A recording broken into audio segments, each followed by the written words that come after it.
되시네. 약할 때 강함 되시네. 나의 보배가 되신 주 나의 모든 것. 주 안에 있는 보물을, 주 안에 있는 보물을 나는 포기할 수 없네. 주 나의 모든 것. 예수 어린 양, 예수 어린 양, 존귀한 이름. 예수 어린 양, 존귀한 이름. 십자가 제사하셨네. 십자가 제사하셨네. 주님의 이름 찬양해. 주 나의 모든 것. 쓰러진 나를 세우고, 쓰러진 나를 세우고, 나의 빈잔을 채우네. 주 나의, 우리 믿음으로 다시 한번 고백합시다. 십자가 제사하셨네. 십자가 제사하셨네. 주님의 이름 찬양해. 주 나의 모든, 쓰러진 나를 세우고, 쓰러진 나를 나의 빈잔을 채우네. 주 나의 모든 것. 예수 어린 양, 예수 어린 양, 존귀한 이름. 예수 어린 양, 존귀한. 우리 2절 다시 한번 고백할까요? 십자가 죄사하셨네. 십자가 죄사하셨네. 주님의 이름 찬양해. 주 나의 모든 것. 쓰러진 나를 세우고, 쓰러진 나를, 나의 빈잔을 채우네. 주 나의 모든. 예수 어린 양, 예수 어린 양, 존귀한 이름. 예수 어린 양, 존귀한. 믿음으로 고백합니다. 예수 어린 양, 예수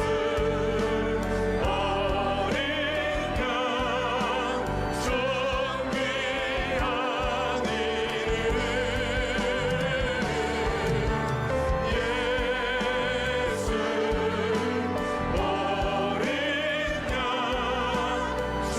존귀한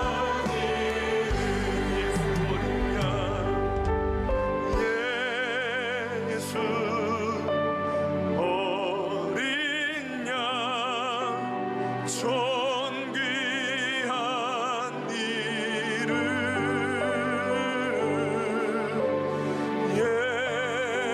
예수 어린 양.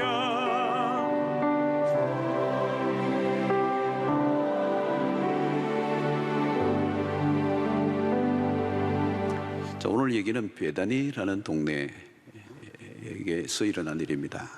이 베다니는 이 예루살렘 동쪽 2-3km 지점, 여리고로 가는 길에 있는데 자그마한 시골입니다. 이 베다니라는 이름의 뜻은 가난한 곳, 때로는 고통하는 곳, 이름조차도 그런 의미를 담고 있습니다. 그곳에 우리가 유명한 한 가족이 있습니다.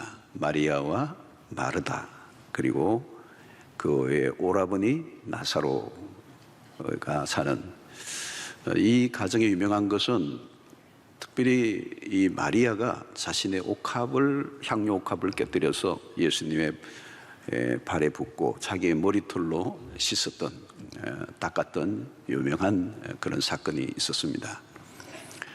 성경은 이들의 가정의 표현이 뭐냐면 굉장히 예수님이 사랑하시던 가족이고 이들도 예수님을 매우 사랑하시던 가정이에요. 그래서 예수님이 즐겨 신방 가셨던 집이다, 이렇게 생각하면 되겠습니다. 오늘 5절에 보니까 예수께서 본래 마르다와 그 동생과 나사로를 사랑하시더니 그랬습니다. 자, 그런데 문제는 이 나사로가 병이 들었습니다. 그래서 누이들이 사람을 예수님께 보낸 것이죠. 오늘 3절에 보니까 그 누이들이 예수께 사람을 보내어 이르되 주여 보시옵소서 사랑하시는 자가 병들었나이다 하시니,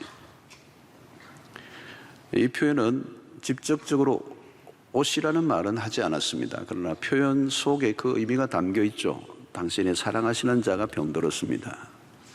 그 말만 하면 예수님이 당장이라도 달려오실 줄로 생각한 것 같아요. 자, 그런데 예수님의 반응이 의외입니다. 의외. 4절에 보니까 예수께서 들으시고 이르시되 이 병은 죽을 병이 아니다. 하나님의 영광을 위하며 하나님의 아들이 이로 말미암아 영광을 받게 하려 함이라 하시더라 그랬습니다. 이 말은 오신다는 말인지 안 오신다는 말인지 알 길이 없는 말씀이에요. 알쏭달쏭한 말씀입니다. 더 이해가 안 되는 일이 일어났는데요. 그것이 6절입니다. 나사로가 병들었담을 들으시고 그 계시던 곳에 이틀을 더 유하시고 그랬습니다. 지금 나사로는 비상 상황입니다. 응급실에 119에 실려갔다, 이렇게 생각하면 맞습니다. 그러면 교구 목사님에게 전화하면 당장 달려가야 되죠. 그런데 계시던 곳에 이틀을 더 유하셨다는 겁니다. 이것은 굉장히 위급한 상황에서 이틀은 긴 시간입니다.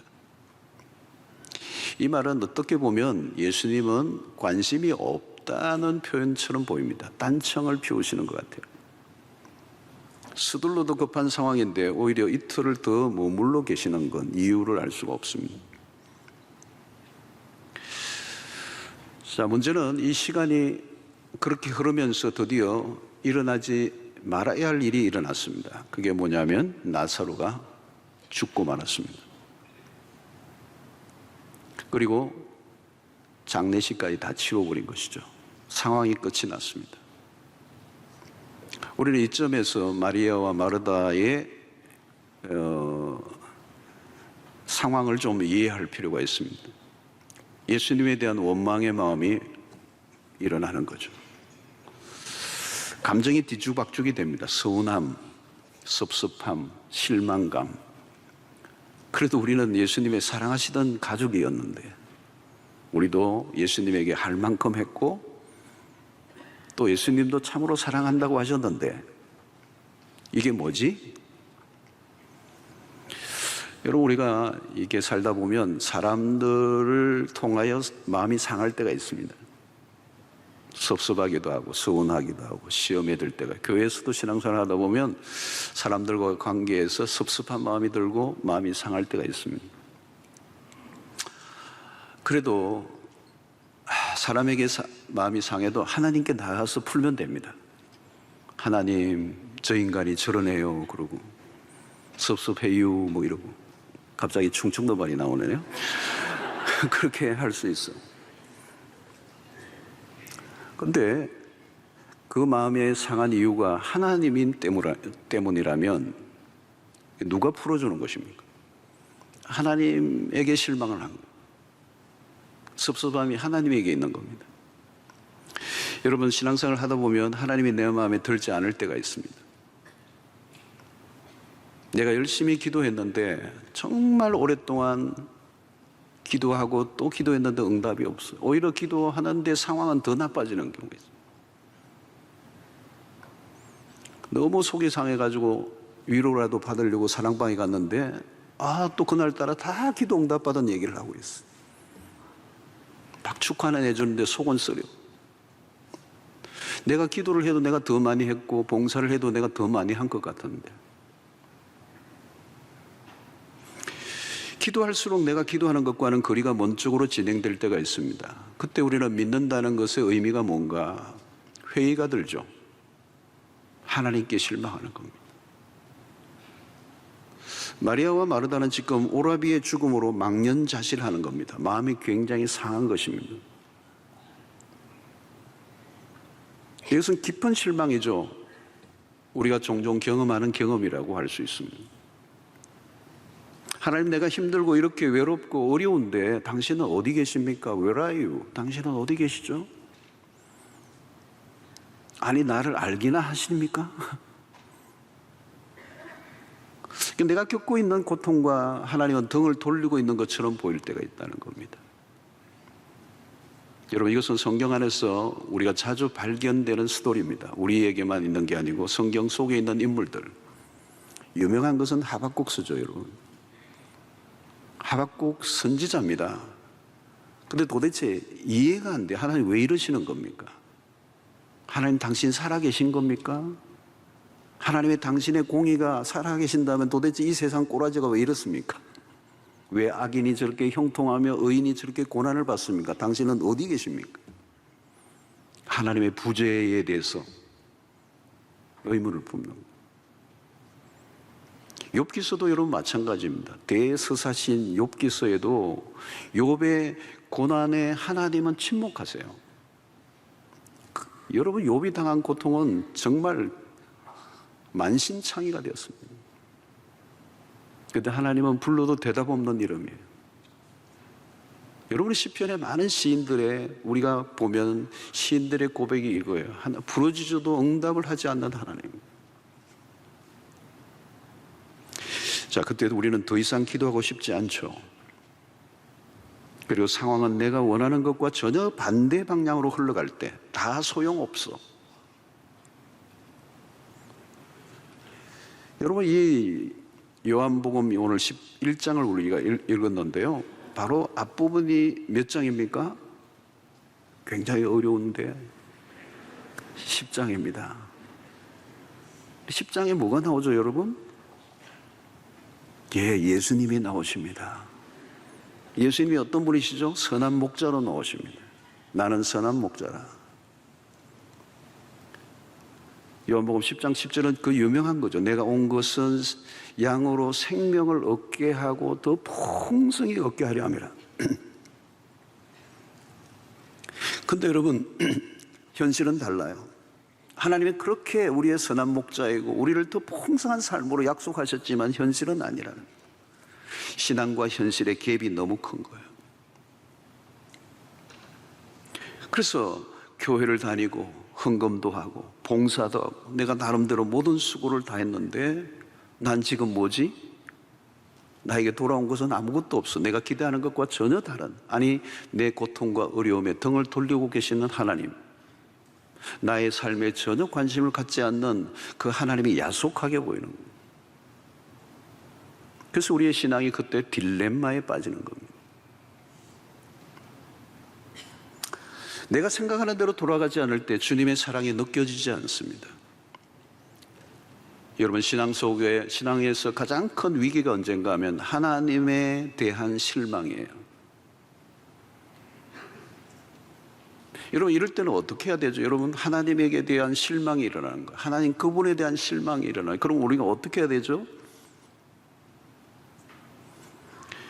필립 얀시, 우리 기독교 이 내에 아주 작가로서 유명한 이 필립 얀시가 그런 책을 썼습니다. 하나님, 당신께 실망했습니다.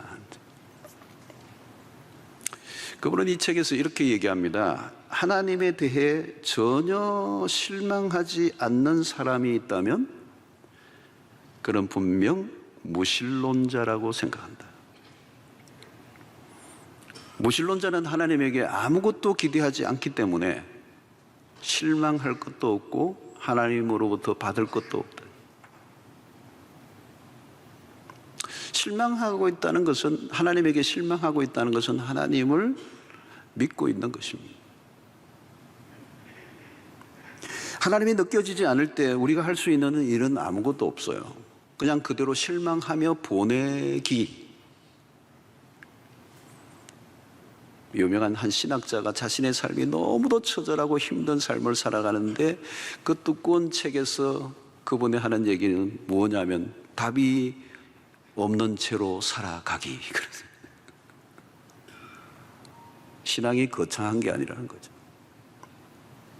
여러분, 신앙생활을 해보면 언제나 뜨거운 것이 아닙니다. 언제나 하나님의 임재 속에 살아가는 건 아니에요. 오늘 찬양팀이 세상 끝날까지 함께 하리라. 너무 멋있는 찬양이죠. 우리의 기도가 언제나 응답되는 것은 아닙니다. 하나님은 우리의 기도를 들으십니다. 그건 성경의 약속이고 실제로 일어나죠. 그러나 구해도 얻지 못할 때가 있어요. 그래서 하나님에 대한 실망이 한 번, 두 번 쌓이면서 신앙은 조금씩 흔들려 갑니다. 실망이 쌓이면 신앙에 갈등이 오는 것이죠. 여러분, 우리의 신앙은 그런 면에서 하루아침에 깊어져 가는 것은 아닙니다. 실망과 하나님의 응답과 하나님의 무응답 사이를 오고 가는 것. 신앙이 오르락 내리락 하는 것. 신앙의 여정은 처음에는 뜨거워요. 믿음으로 모든 것을 다 할 것 같이 여겨집니다. 기대감이 넘칩니다. 기적을 맛보기도 합니다. 그게 사실이에요. 그러다 보면 우리의 신앙생활에 어떤 공식이 만들어지죠. 기도하면 된다, 모든 것은 믿으면 이루어진다라고 하는 하나님에 대한 자기만의 고정관념이 생기기 시작하거든요. 그런데 어느 순간 그것이 깨어지기 시작하는 겁니다. 내 생각과 기대대로 돌아가지 않는 순간, 우리의 신앙의 어떤 틀과 고정된 공식이 깨어지는 순간을 경험하게 될 때가 있습니다. 그때 하나님의 마음에 안 들죠. 하나님에 대한 오해가 생깁니다. 그런데 분명한 것은 이런 과정을 통과해야 한다는 거예요.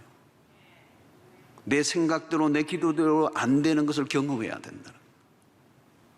내가 믿고 따르던 하나님의 부재를 경험하기도 해야 한다는 거예요. 여러분, 하나님은 당신의 모습을 숨기신 적이 참 많습니다. 아브라함에게 아들을 약속하셨지만 하나님은 어느 순간 보이지 않아요. 그리고 아브라함과 아내 사레는 점점 나이가 들어가는 거예요.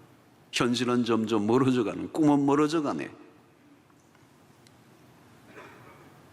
아브라함은 하나님의 임재를 느낄 수 없었어요. 기다리는데 지쳐버렸습니다. 현실과 신앙의 갭이 너무 크기 때문에 자기가 스스로 대안을 찾습니다. 그게 아내 사레의 몸종 하갈을 통한 이스마엘을 낳게 되는 일입니다.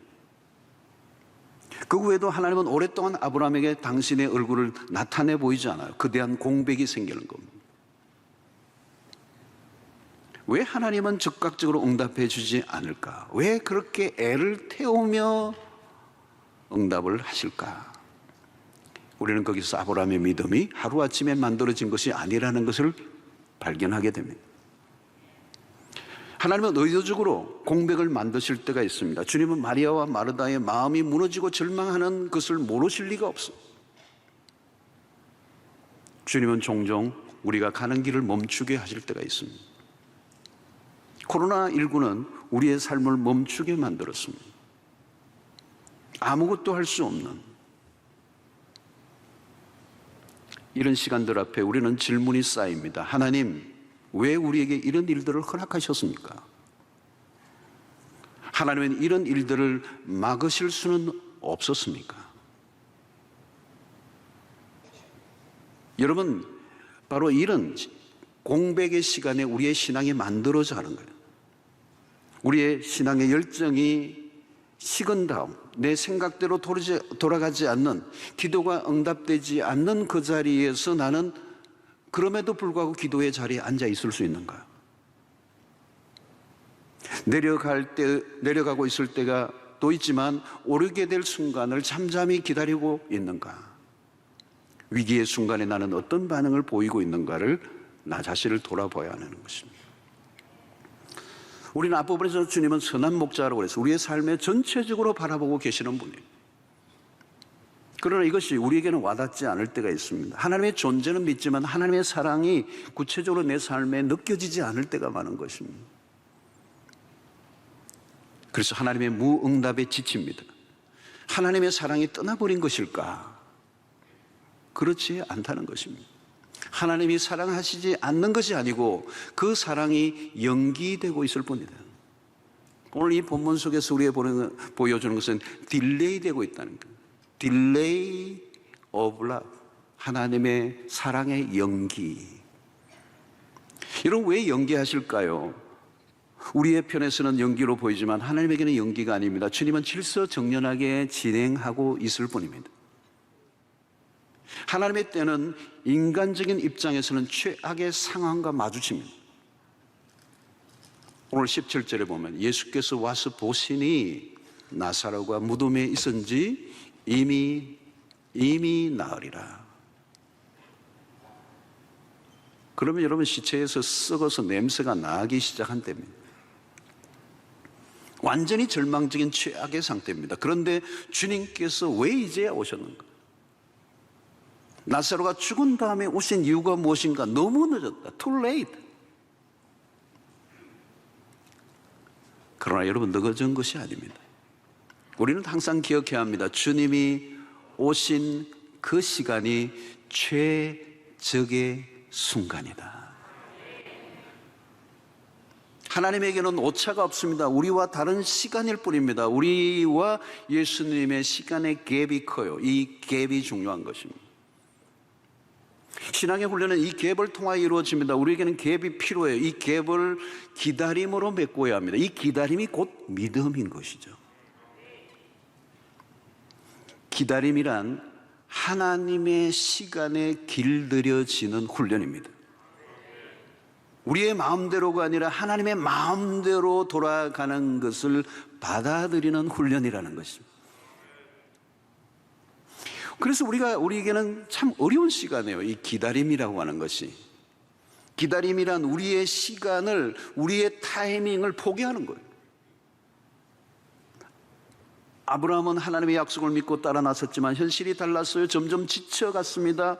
요셉도 꿈을 받았지만 긴 터널을 계속 통과합니다. 다윗은 기름 부음을 받았지만 지루한 도망자의 삶을 삽니다. 사울의 칼날이 자신의 심장을 스쳐 지나가는 그 시간을 통하여 점점 꿈은 멀어져 갔지만 기다림을 통하여 마침내 이스라엘의 왕이 됩니다.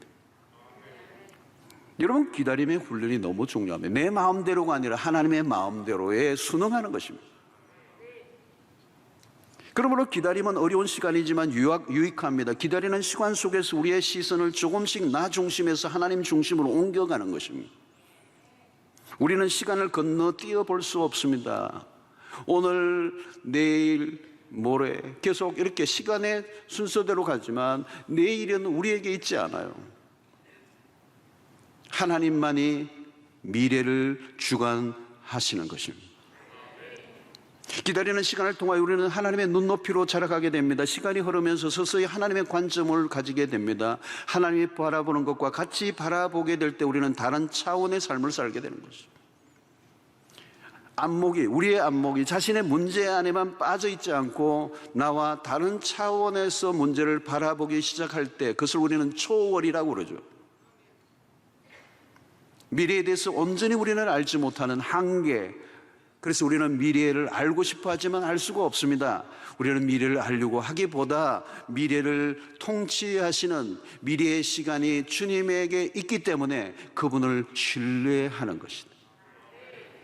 그분을 신뢰하는 것입니다. 우리의 미래의 시간을 다스리시는 하나님 앞에 우리의 모든 것을 내어 맡기는 믿음. 그때 그분은 그분의 시간에 가장 정확하게 역사하실 것을 우리는 믿습니다. 자, 오늘 여기서 매우 중요한 것은 상황이 점점 어렵고 다급해지고 그럴 때마다 우리는 눈앞에 펼쳐진 현실밖에 보지 못한다는 거예요. 주님은 나사로가 병들었다는 소식을 듣자 무슨 말씀을 하셨습니까? 4절을 다시 보면 이 병은 죽을 병이 아니라, 그 다음에 중요한 거, 하나님의 영광을 위하며 하나님의 아들이 이로 말미암아 영광을 받게 하려 함이라 하시더라. 여기 중요한 한 단어가 두 번 반복되어 나오는 단어를 여러분 발견하셨죠? 뭐예요, 여러분? 영광이라는 단어예요. 마리아 자매는 이 말을 처음에는 이해하지 못했을 것입니다. 주님은 나사로의 병을 통하여 하나님의 영광을 바라보고 있습니다. 전혀 다른 그림이죠. 여러분, 성경 전체에 매우 중요한 주제가 하나 있는데 그것은 하나님의 존재의 목적과 연결되어 있습니다. 하나님은 당신의 존재하는 목적이 뭐냐? 당신의 영광을 드러내시려고. 여러분, 성경 속에 계속 흐르는 매우 중요한 핵심적인 주제예요. 하나님은 당신의 영광을 드러내시는 겁니다. 모든 사건 통해서 기적이 중요한 게 아니라 그 기적을 통하여 하나님의 영광이 드러나시는 거예요. 여러분, 지금 당장 힘들어 죽겠는데 하나님의 영광 무슨 우리에게 와닿지 않는다고 얘기할지도 모르겠습니다. 그러나 여러분, 이것이야말로 우리의 삶의 행불행을 결정하는, 승리와 실패를 결정하는 매우 핵심적인 것입니다. 우리는 출애굽기 33장으로 잠시 들어가면 독특한 장면이 하나 나옵니다. 모세가 시내산에서 40일 동안 머물고 있으면서 하나님과 교제하며 십계명을 받는 동안에 산 아래에 서는 백성들이 아론과 함께 금송아지를 만들어 우상 숭배를 하고 있습니다. 산 아래 내려왔던 모세가 대노합니다. 모세의 대노가 중요한 게 아니라 하나님이 진노하십니다. 그리고 이 백성을 진멸하시겠다고 말씀하십니다. 맹렬한 진노를 쏟아부으시는 하나님 앞에 모세가 정신이 번쩍 날아서 이 백성들을 위한 위대한 기도를, 중보 기도를 드립니다. 하나님, 이 백성들을 용서해 달라고, 한 번만 기회를 달라고 애원합니다. 그때 하나님께서 응답하시죠. 한 번만 더 봐준다. 근데 여러분, 모세의 기도가 응답이 됐어. 근데 모세가 응답 만족하지 않습니다. 그 기도가 한 발짝 더 나가요. 그 기도가 33장, 출애굽기 33장 18절입니다. 모세가 이르되 원하건대 주의 영광을 내게 보이소서 그래요. 모세가 지금 목을 메고 매달리는 것이 있는데 그것이 하나님의 영광을 보여달라는 거예요. 모세의 최종적인 기도는 하나님의 영광이었습니다. 그것보다 더 위에 있는 것은 아무것도 없어요. 하나님의 영광을 내가 보기만 한다면 나는 다른 소원 아무것도 없습니다. 그렇습니다, 여러분. 그 영광을 우리가 볼 수 있다면 우리가 이 땅 가운데 경험하고 소원하는 모든 것들이 다 있다 할지라도 그 영광의 광채 앞에서는 비교할 수 없는 겁니다. 그 빛의, 그 영광의 찬란함에 견줄 수 있는 게 없다는 거예요. 얼마 전에 동해안에 산불이 나서 엄청난 산야를 태워버렸습니다. 아무리 끌려고 해도 계속 번져가 피해가 이번에 참 컸습니다.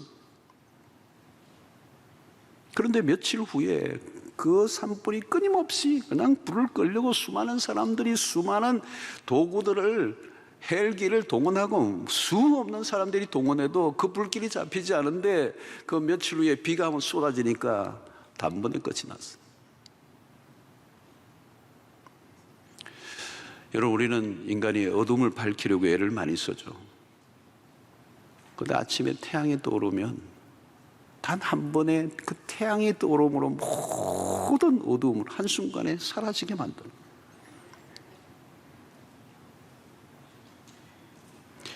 여러분, 오늘 여기 모세의 얘기를 끄집어내는 이유가 뭘까요? 응답되지 않는 기도가 응답되는 것이 전부가 아니라 우리의 다급한 문제들이 응답받는 것도 중요하죠. 그러나 이 문제만 해결되면 끝일까요? 그렇지 않다는 거예요.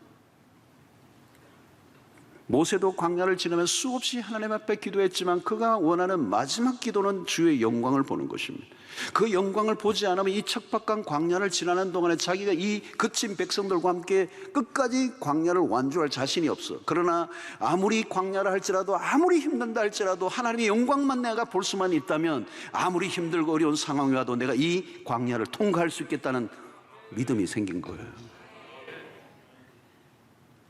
여러분, 우리가 이 지상에 사는 날이 그렇습니다. 이 문제 끝나면 저 문제 생기고요. 이 기도 응답 받았는데 할렐루야 감사한 거 없는데 또 다른 기도 제목이 또 생겨요. 우리가 구해야 할 궁극적인 기도가 뭘까요? 오늘 또 이 나사로의 죽음 앞에 주님의 판정은 뭘까요? 이 죽음으로 인하여 절망하지 말라는 거예요. 이것을 통하여 하나님의 영광을 볼 것이라는 거예요.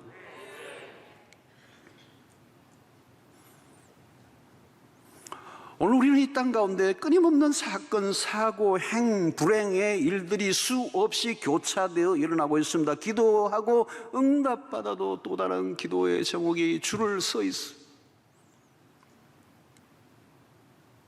모세의 기도의 초점 무엇입니까? 자기 자신이나 자신을 둘러싼 문제가 아닙니다. 그런 하나님에게로 모든 시선을 집중하고 있습니다. 모세는 하나님의 영광에 몰두하고 있습니다. 여러분, 변화산에서 그리스도의 모습이 영광스럽게 변모했을 때 베드로가 너무 황홀해서 한 번도 보지 못했던 그 경험에 그는 압도를 당합니다. 기절할 만한 숨이 멎을 것 같은 경험이었습니다. 이 세상의 그 어떤 경험과도 비교할 수 없는 경험을 그가 한 것이죠. 로마서 8장 18절에 현재의 고난은 장차 우리에게 나타날 영광과 비교할 수 없도다. 크리소스톰이라고 하는 유명한 교문은 그런 얘기를 했습니다. 이 땅에 살아가는 수 없는 사람들이 일평생 경험했던 모든 고난의 총합을 이루어도 하나님의 나라의 그 영광에 단 한순간과도 비교할 수 없도다. 그 영광을 보아야 한다는 거예요. 여러분, 우리가 신앙생활을 하면서 한 단계로 전파하는 순간이 있습니다. 눈에 보이는 늘 빤한 매일 우리가 질리도록 목격하는 풍경들 말고, 여러분, 세상의 일들이 그렇습니다. 처음에는 아무리 대단했던 것이라도 시간이 지나면 그저 그래요. 우리를 감동시키지 못해요. 그렇게 갈망하고 그렇게 기대하고 그렇게 피땀을 흘려서 내 손에 쥐었지만 그것이 나를 흥분하게 하는 시간은 그렇게 오래 가지 않는다는 거예요. 그래서 세상의 영광은 풀의 꽃과 같다는 거예요. 풀은 마르고 꽃은 시든다는 거예요. 풀은 마르고 꽃은 시든다. 왜 우리가 그렇게 식상해하고 왜 낙심하고 쉽게 절망하고 쉽게 우울해하는가? 무엇 때문인가? 삶이 어려워서일까요? 아니에요. 우리가 볼 것을 보지 못했기 때문에. 코로나 팬데믹을 보내면서 하나님이 우리에게 주시는 메시지는 무엇입니까? 우리가 무엇을 구하느냐? 아니, 오늘 인류 전체에게 질문하는 것이죠. 오늘 인류가 추구하고 있는 게 도대체 뭐냐는 거죠. 우리의 삶의 목적과 우리의 삶의 진정한 가치가 무엇인가를 오늘 온 세계 인류에게 하나님이 묻고 계시는 거예요. 갑자기 불어닥친 코로나19 바이러스로 인해 지구촌 전체를 흔들어 놓았어요. 천지를 흔들어 놓았어요. 우리는 이런 상황이 빨리 지나가기를 원합니다. 정말 빨리 지나갔으면 좋겠어요, 저도. 그러나 코로나가 지나간다고 할지라도 모든 문제가 해결되는 것은 아닙니다. 변이에서 또 다른 변이로 우리는 1, 2년이면 끝날 줄 알았는데 2년이 지나가고 이제는 3년째를 맞았습니다. 지금 전반기가 이제 막 되는데 언제 끝날지도. 2주만 지나면 글쎄요, 아무도 nobody know. 우리 교회도 계획했던 것을 미루고 또 캔슬하고. 여러분, 전문가들이 말하잖아요. 앞으로도 또 다른 전염병이 일어날 가능성에 대해서 계속 얘기하고 있죠. 우리가 그동안 짧은 시간 안에서도 사스가 있었잖아요, 여러분. 신종플루, 메르스, 그리고 코로나19를 우리를 위협하는 바이러스의 주기가 점점 더 빨라지고 있다는 게 사실이랍니다.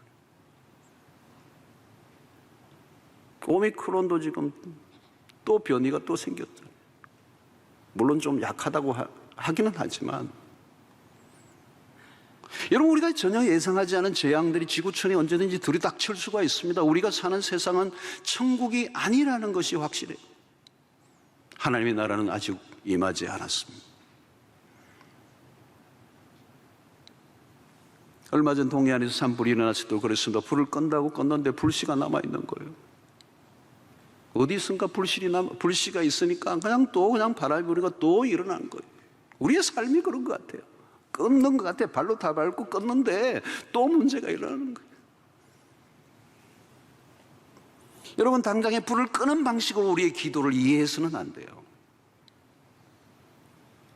당장 벌어진 문제를 해결해 달라고 기도하는 신앙은 언제나 전전긍긍할 수밖에 없습니다. 마리아 자매는 급했습니다. 나사로가 낫기를 원했습니다. 그러나 죽었습니다. 모든 게 끝날 줄 알았습니다. 주님은 그러나 이 병이 죽을 병이 아니라고 하십니다. 이 병을 통하여 하나님의 영광을 드러내시려고 한다는 사실을 깨닫게 됩니다. 중요한 것은 하나님의 영광이요 그리스도가 세상에 오신 목적이 이루어지는 것.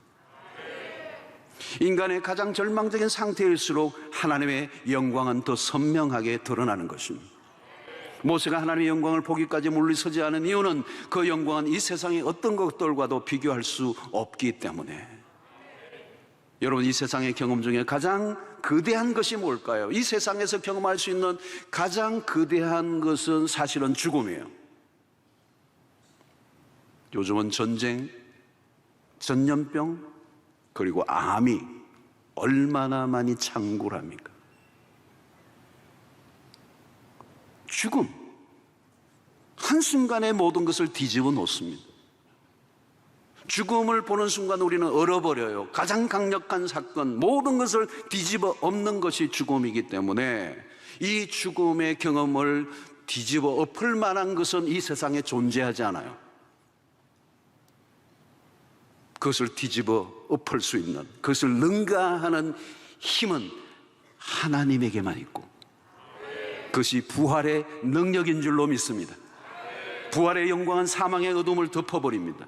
불길이 거세어도 비가 내리는 순간 끝이 나듯이 이 세상을 지배하고 있는 사망의 거대한 힘을 꺾어버리는 부활의 능력이 하나님의 영광으로 나타나는, 본문은 나사로가 살아난 것이 아닙니다. 그것만으로 끝난 게 아니에요. 곧 일어날 그리스도의 부활을 알리는 예고편이 된 것입니다.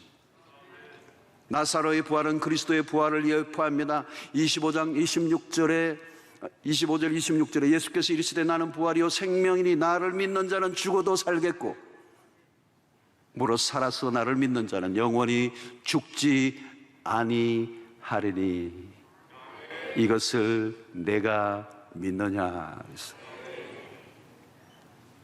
여러분, 요즘 우리 찬양 마지막 설교 우리 예배 끝나기 전에 우리 찬양하는 곡들을 보십시오. 다 부활의 생명, 다시 살아나신 그리스도를 노래해요. 세상의 가장 큰 문제는 죽음입니다. 그것을 이기지 못하면 다른 것은 다 소용이 없어요. 죽음은 완벽하게 모든 것을 해체해버리기 때문에. 무덤 속에 이미 썩어 있는 나사로는 무엇을 보여줍니까? 생명의 완전한 박탈. 우리는 이 어마무시한 사망의 권세의 압박으로부터 빠져나올 수가 없어요.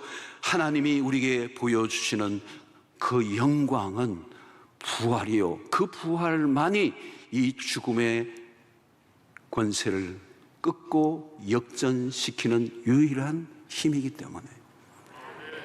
여러분, 요한복음에 기적들이 많이 일어납니다. 물이 포도주 되는 사건으로부터 출발합니다. 요한복음 2장에 물이 포도주 되는 사건이 얼마나 놀라운 것입니까? 그리고 6장으로 넘어가면 오병이어의 사건이 얼마나 놀라운 것입니까? 그러나 여러분, 죽은 나사로가 나흘 되던 무덤에서 이끌어내는 기적과는 비교가 안 됩니다. 부활의 역사, 인류의 역사를 가르는 새로운 시대가 왔음을 알립니다. 하늘의 영광이 땅에 임한 것입니다. 사랑하는 성도 여러분, 오늘 우리는 이 사건을 통하여 마리아 자매의 기다림, 애타는 기다림, 하나님에 대한 실망으로 시작이 되었지만 하나님은 당신의 시간 속에 당신의 타이밍을 통하여 우리의 상상을 넘어선 놀라운 부활의 영광을 준비하고 계셨던 것입니다. 성도 여러분, 내 생각대로 들어가지 않아 답답할 때가 많습니다. 그러나 그 현실을 뛰어넘어서야 돼요. 구름이 가려 태양이 보이지 않는다고 태양이 사라진 것은 아닙니다. 실망할 때 실망하십시오. 그러나 실망의 자리에서 끝내서는 안 됩니다. 우리의 인간의 절망의 끝에서 찾아오시는 하나님을 만나는 은혜가 있게 되기를 축원합니다. 여러분, 내가 힘들다고 주님의 사랑이 끝난 게 아니에요. 그 사랑이 딜레이 되고 있을 뿐입니다. 주님은 더 완벽한 사랑으로 우리에게 다가오세요. 주님은 더 지체하신 그 시간을 통하여 마리아와 마르다를 더 깊은 영광의 세계로 인도해 주신 것입니다. 사랑하는 성도 여러분, 우리는 지금 재난의 시대를 살고 있습니다. 인류 역사 가운데 독특한 경험을 하고 있습니다. 한 치 앞도 알 수 없는 일들이 일어나고 있습니다. 세상이 뒤숭숭합니다. 여러분들은 요즘 무엇을 구하고 있습니까? 여러분들의 간절한 기도는 무엇입니까? 어떤 것이 이루어지면 내 삶의 평안과 행복한 삶을 보장해 줄 수 있을까요? 오늘 우리는 우리의 믿음을 점검해 보아야 합니다. 내가 가진 이 믿음이 과연 이 험하고 거친 이 세상을 통과할 수 있을 것인가? 믿음의 검증이 필요합니다. 하나님의 부재를 통과하셔야 합니다. 하나님의 무응답을 지나고 그 긴 기다림 속에 주어진 응답을 경험하셔야 돼요. 절망적인 상황 속에 있을수록 하나님에 대한 신뢰를 키워갈 수 있게 되기를 축원합니다. 우리의 생각대로 돌아가지 않아도 하나님은 하나님이십니다. 내가 원하지 않는 상황이 펼쳐져도 하나님은 하나님이세요. 그분을 신뢰할 수 있게 되기를 바랍니다. 하나님의 영광을 구하서 이 혼란한 세상 속에 다른 어떤 것들을 우리가 통하여 절망하지 않을 수 있는 비결은 우리의 눈이 열리는 거예요. 저는 요즘 이 마스크를 쓸 때마다 얼마나 답답한지, 아이들이 쓰고 있는 거, 베이비들이 마스크를 쓰고 있는 것을 보면 얼마나 답답한지, 가끔 그럴 때 너무 답답해가지고 마스크를 앞으로 뺐다 앞으로 하는데 이게 무슨 일인가? 여러분, 입과 코를 막고 있는 것이 답답하죠. 근데 여러분, 더 답답한 거 하나 있어요. 눈이 닫혀 있는 거예요. 지금 우리가 처한 절망 넘어 준비된 하나님의 영광을 보지 못한다면 우리는 일어난 이 일상의 삶의 처절한 모습을 바라보고 탄식하며 살아갈 수밖에 없습니다. 우리에게 필요한 것은 영안이 열리는 거예요. 주의 영광을 보는 것입니다. 주의 얼굴을 뵙는 것입니다. 지금 눈앞에 펼쳐진 문제만 보지 않고 그 일을 통해 드러내실 하나님의 영광을 바라보는 은혜가 있게 되기를 축원합니다. 성도 여러분, 죽음으로 가득한 세상에서 하나님의 영광을 본 자로 살아가시기를 바랍니다. 하나님을 본 자는 죽음의 권세에 질식당하지 않습니다. 부활의 날을 사모하시고 이 무섭도록 돌고 도는 역병이 완전히 사라지는 그날, 우리는 주님과 얼굴을 맞대어 볼 것이고 주의 영광에 동참하는 그 은혜가 여러분들 모두에게 있게 되기를 주의 이름으로 축원합니다. 하나님 아버지, 오늘 또 우리에게 주신 말씀을 통하여 다시 한번 이 험하고 거친 앞을 예상할 수 없는 이 어두운 시대 속에 우리의 눈을 열어 주의 영광을 보게 하여 주시옵소서. 오늘 우리의 상황 속에 내 마음대로 돌아가지 않아도 하나님의 시간에, 하나님의 때에 하나님의 귀하고 놀라운 영광을 우리가 목격하게 되는 그날이 올 줄로 믿습니다. 우리에게 믿음을 주시옵소서. 이 현실을 뛰어넘는 세계를 보게 하여 주시옵소서. 절망의 끝에서 찾아오시는 하나님을 만나게 하여 주시옵소서. 하나님이 우리를 사랑하지 않는 것이 아니라 사랑을 단지 더 놀라운 것을 위하여 연기되고 있을 뿐이라는 사실을 믿고 믿음 안에서 견고해지는 주의 백성들 되게 하여 주시옵소서. 예수님의 이름으로 기도하옵나이다. 아멘.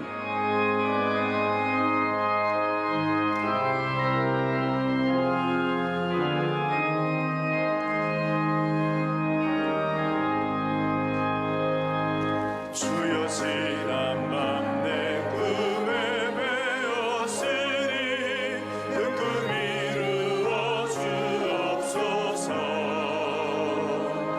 밤과 짐의 계시로 보여주사 항상 은혜를 주옵소서.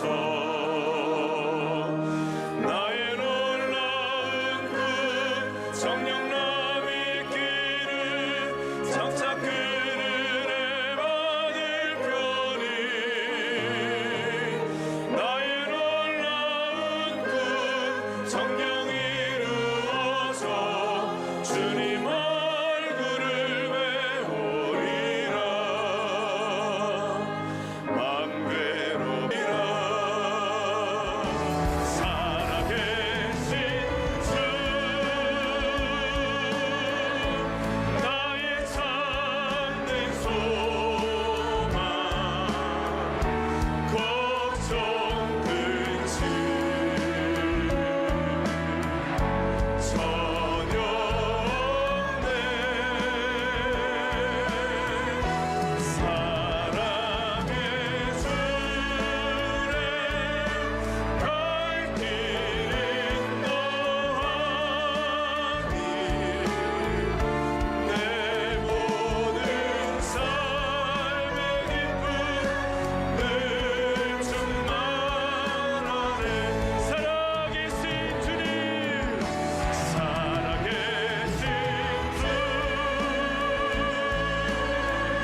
하나님 감사합니다. 귀한 물질을 구별하여 하나님의 손에 올려드립니다. 하나님의 나라와 복음을 위해서 귀하게 쓰여지게 하시고 드린 손길들을 기억하시며 우리 모든 생업에 복을 주시며 흘러 넘치가사 나누고 베풀고 섬기고도 남는 역사가 일어나게 하여 주시옵소서.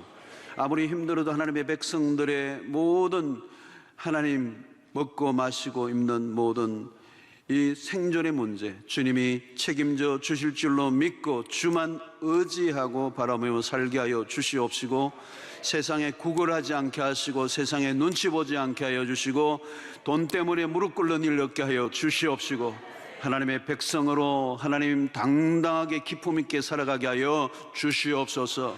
아버지 하나님, 있으면 있는 대로 없으면 없는 대로 사는 법을 배우게 하여 주시옵시고, 너무 많아 교만하지 않게 하시고 너무 작아 너무 적어서 비굴해지지 않도록 주여 은혜를 베풀어 주시옵소서. 의인은 오직 믿음으로 말미암아 살리라고 하셨사오니 믿음으로 살게 하여 주시고 믿음으로 벼랑 끝에 서서 믿음의 날개를 펴고 날아오르는 역사가 일어나게 하여 주시옵소서.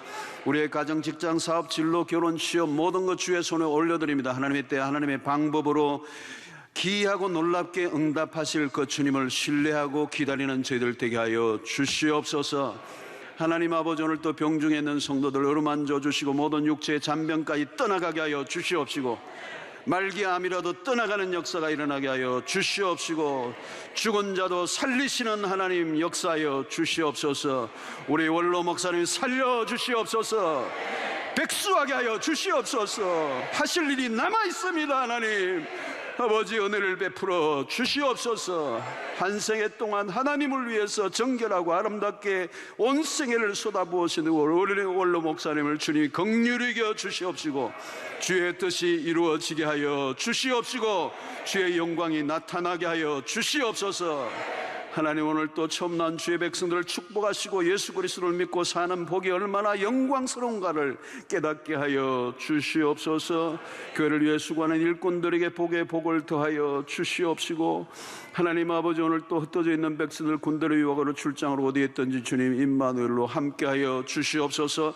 세상을 향하여 나아갑니다. 하나님, 코로나 이 바이러스가 창궐하고 있는 가운데서도 우리의 백성들을 지켜 주시옵시고, 감염된 우리 교우들 깨끗하게 완치되게 하여 주시고 우유증 없게 하여 주시옵소서.